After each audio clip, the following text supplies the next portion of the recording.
She had worked for 37 years, saved every spare coin, and paid off a house before her 60th birthday. She thought retirement meant peace. She thought her family understood what that peace had cost her. But 4 years into her retirement, her entire life savings were gone, her name was tied to 2 loans she never truly agreed to shoulder alone, and the people she trusted most were the ones who left her holding the bill. What happened to her is happening right now to thousands of retirees who believe love means saying yes to everyone who asks.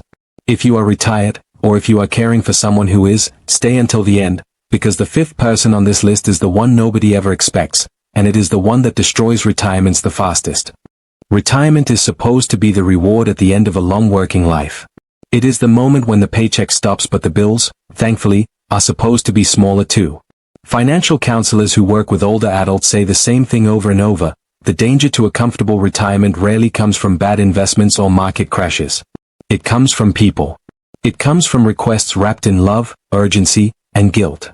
A retired person on a fixed income does not have the luxury of rebuilding what is lost. There is no more overtime to pick up, no bonus around the corner, no 20 more years to recover. Every dollar that leaves a retirement account is a dollar that will never come back the same way it left. This is why the words co-sign, guarantee, and just this once are some of the most dangerous phrases a retired person can hear. Co-signing a loan is not a favor, it is a legal promise that if the other person cannot pay, the retiree will. Banks do not ask for a co-signer because the applicant is trustworthy. They ask because the applicant is a risk, and someone else needs to absorb that risk if things go wrong. For a retiree, absorbing that risk can mean the difference between a peaceful decade and a decade spent fighting collection notices. Once a signature is on that paperwork, the retiree is no longer a helpful bystander, they are a full legal party to the debt, with the exact same obligations as the person who actually needed the money in the first place. Many retirees do not realize this until the very first missed payment notice arrives in their own mailbox, addressed to them, not to the person they were trying to help. The woman in this story, we will simply call her a retired schoolteacher, spent her working life shaping other people's children while raising 2 of her own. Her pension was modest but steady. Her house was paid off. Her habits were simple, she liked her garden, her Sunday phone calls with old friends, and her quiet mornings with coffee on the porch. Nothing about her life suggested disaster was coming. But disaster rarely announces itself with a loud knock. It usually walks in through the front door wearing a familiar face and asking for a small signature. The first person she should never have signed for was her adult son. He came to her with a business idea, confident, well-dressed, full of energy about a venture he swore would finally make him independent. He did not ask for cash. He asked for something that felt smaller, a signature on a business loan application. She was told it was just a formality, that the bank simply needed a guarantor because he was newly self-employed. She signed without reading every page, because he was her son, and a mother's trust does not usually demand fine print. 18 months later, the business failed quietly, the way most struggling businesses do, not with a dramatic collapse but with missed payments that piled up until the lender came looking for whoever had guaranteed the debt. That person was her. The loan officer was polite but firm, the contract was clear, and her name was on it just as much as her son's. She had to use a portion of her retirement savings to keep her credit intact and her house free of a lien. Her son felt terrible, but feeling terrible does not refund a bank account. What made the situation harder was the silence that followed, the awkward holidays, the careful avoidance of the topic at family dinners, the quiet resentment that neither of them knew how to voice out loud. Money does not just disappear in these situations, it takes a piece of the relationship along with it. The second person on this list is the family member who frames every request as an emergency. Financial abuse researchers who study elder finances describe a pattern called the urgency trap. The request always sounds like it cannot wait a single day. A car needs fixing to keep a job, a medical bill needs paying before a deadline, a landlord needs money before an eviction notice goes final. Urgency is used deliberately because it shuts down careful thinking. A retiree who might normally ask a lawyer or a financial advisor to review paperwork will skip that step entirely when someone they love sounds desperate on the phone. For our retired teacher, this person was her younger brother. He called late one evening, voice shaking, saying he needed her as a co-signer on a personal loan to cover a sudden home repair before the whole roof caved in. She agreed on the spot because family emergencies do not wait for business hours. What she did not know, because she never asked, was that this was not his first loan that year.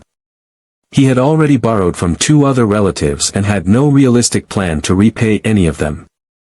When the first payment came due and he could not make it, the lender came straight to her.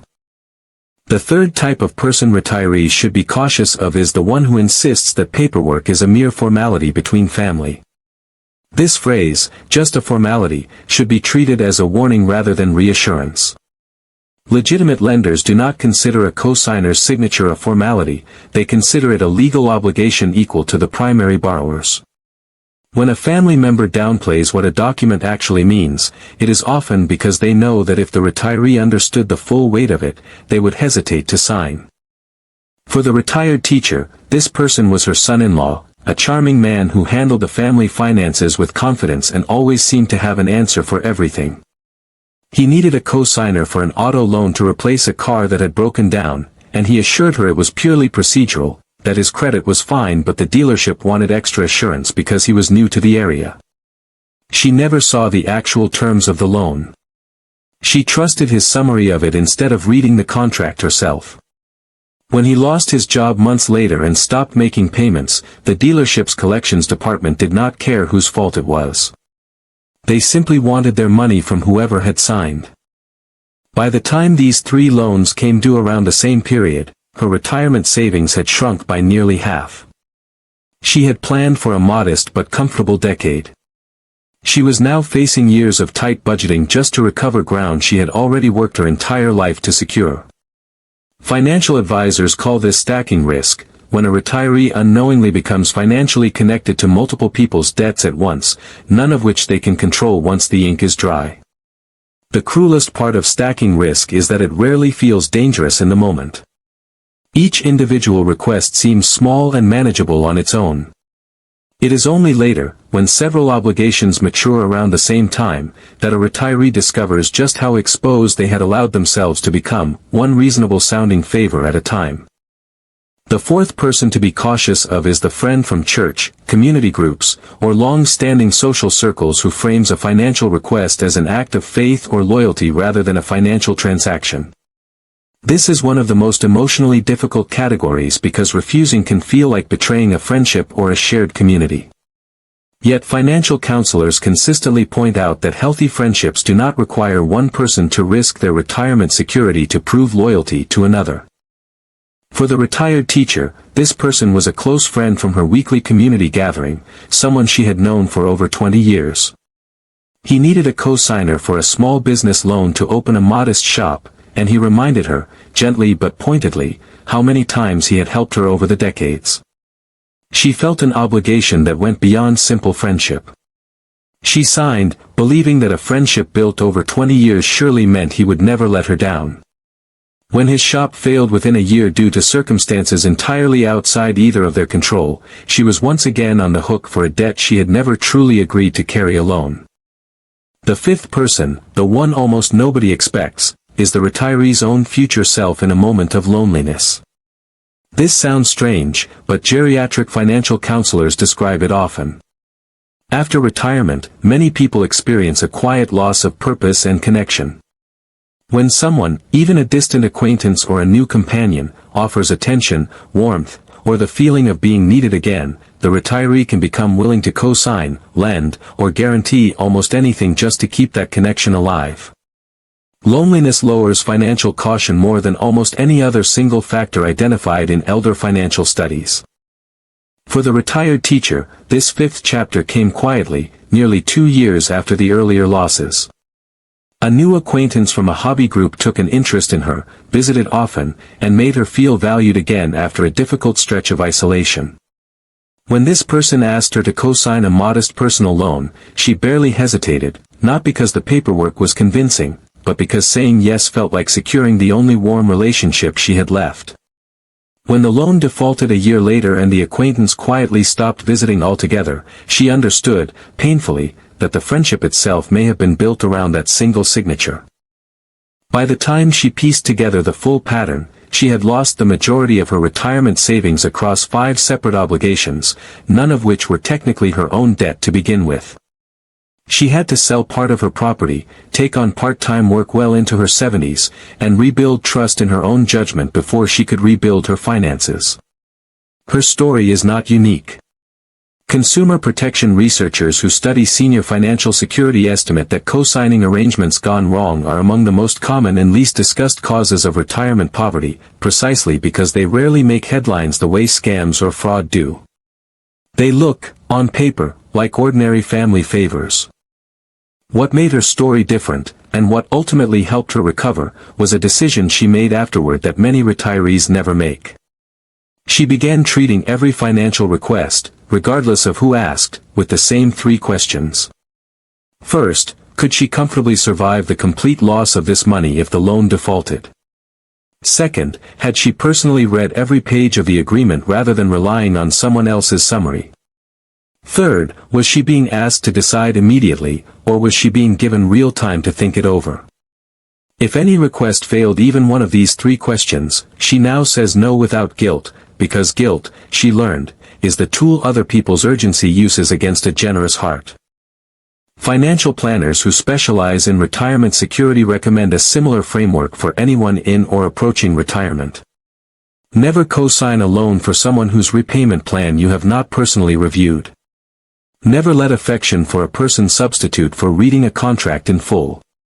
Never treat urgency as proof of legitimacy, since genuine emergencies can almost always tolerate a short delay for a second opinion from a trusted advisor or family attorney.